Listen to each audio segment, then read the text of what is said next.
The Honourable Dr Nick Smith. Mr Chairman, in these estimates I want to emphasise that our government does not proclaim to be the greenest party in this parliament. What we do proclaim is that we are the party that is able to marry together good economic stewardship with responsible management of New Zealand's treasured environment. I firstly want to respond to the challenge from Eugenie Sage around biodiversity, because my colleague Maggie Barry, the new Minister of Conservation, against the advice of Treasury, secured $11.5 million in this vote for ensuring that the ongoing decline in the kiwi does not continue, and if there was a portion of our biodiversity that every member of this House should treasure, it is the survival of our iconic kiwi bird. I want to respond to the contribution by New Zealand First in respect of New Zealand's climate change target and the work that Tim Grosser is doing internationally, and I want to put on the record of the House, as a member who has taken an interest in climate change for all of my 25 years here, I have not known a Minister of Climate Change to be as influential in the international negotiations as Tim Grosser, and every member of this Parliament should be proud of the contribution that he is making. Now, Mr Dennis O'Rourke challenges us on the target of a 30% reduction on emissions by 2030. I have a simple challenge for New Zealand First. We could have been much more ambitious in those targets if it wasn't for the fact that emissions went up by 25% in the term of the previous government, of which New Zealand First was part. And so it is rich for New Zealand First to come to this Parliament and to claim that the target is not ambitious enough when during their watch, when they were in the Cabinet room, emissions went up by more than any other term. Look back at the projection, the actual record of emissions between 1990, when we entered the Framework Convention on Climate Change, and today, and the very worst period was in the period from 2005 to 2008, at the same time as the previous Labor government was talking about carbon neutrality, the very period when New Zealand First were ministerial warrants, New Zealand's emissions went through the roof, and I asked them to contrast the actual record of this government in constraining the growth of emissions has been more successful than any government in the record since 1990. Mr Chairman, what these estimates provide for is a real focus on those environmental issues that are important to New Zealand. The biggest increase in my vote is in terms of the work around fresh water. And I think every member of this House would want that to be a priority for government. Let me give the numbers for a matter of record. These estimates enable us to lift the overall contribution during our period in government, commitment to freshwater clean-up projects, to $350 million over the 9 years that we would be in government. Let me compare that.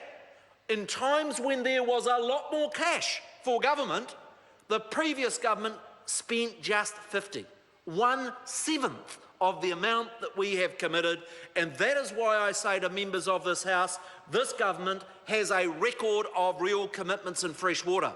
But it's not enough just to commit the money. We need to get the proper rules and management in place to manage fresh water. That's why in 2010 we introduced the first National Policy Statement on fresh water, and why in 2013 we introduced the National Standards, or known as the National Objectives Framework, and why in this next year we will be taking the next steps around the invertebrate index, around the issues of exceptions to the policy, around the very tricky issue, challenging, around Maori rights and interests, and with these estimates we'll be able to take those next key steps around fresh water. I also want to say these estimates provide the resources for government to take the next steps on ocean management.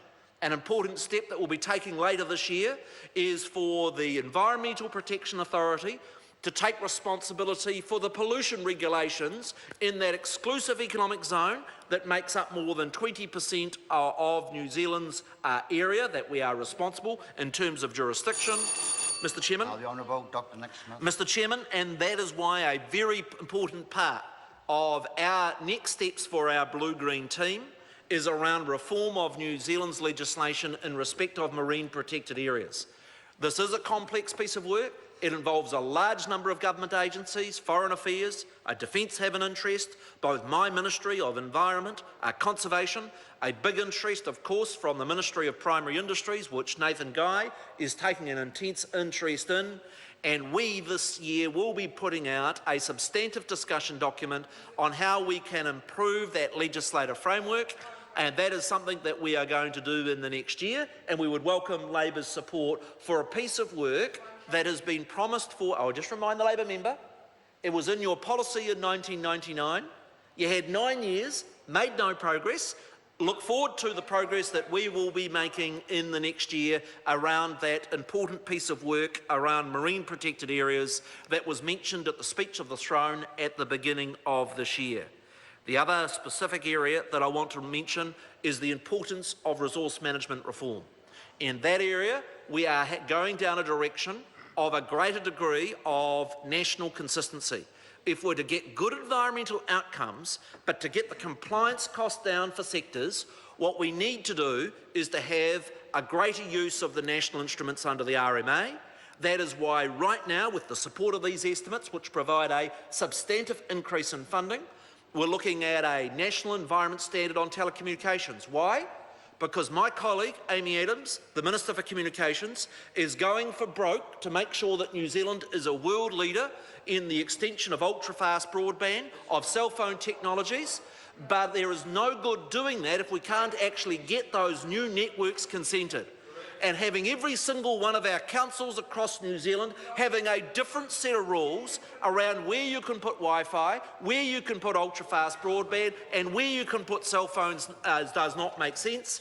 And that's why these estimates provide for us this year, concluding a national environment standard around those communications. And I really do challenge the Green Party, who have come out publicly opposing that national environment standard and say they are holding back New Zealand's connectedness, New Zealand's competitive advantage in not wanting us to have a greater degree of consistency in that area.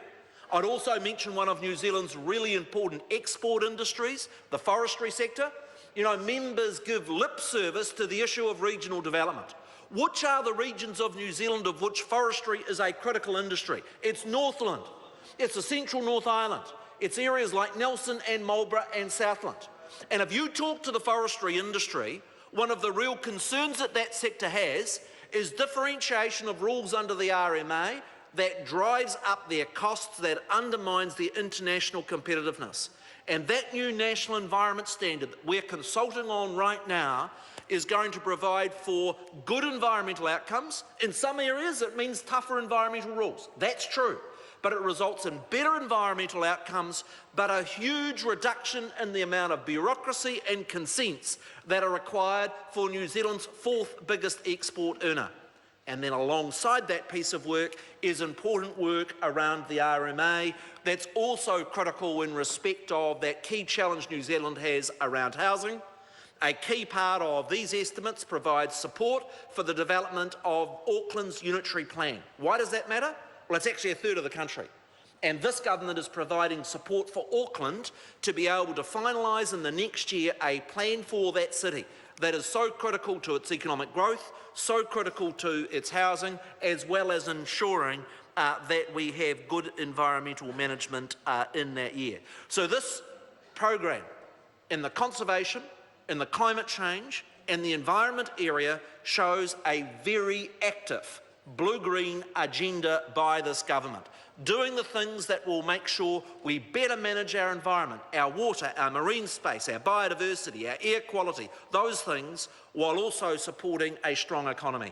And then undermining all that work, Mr. Chairman, is a revolutionary step in the way in which we actually measure how we do. It's interesting, underlining, absolutely underlining. And let me tell you why, to the member that's interjected. It's this. If you ask me some of the two most important bills that a national government has passed that's made New Zealand do better, I would highlight the Fiscal Responsibility Act of 1993, because preceding that we should be ashamed of our record as a country in the management of our public finances, and in the 20 years hence we've done so much better. I'm going to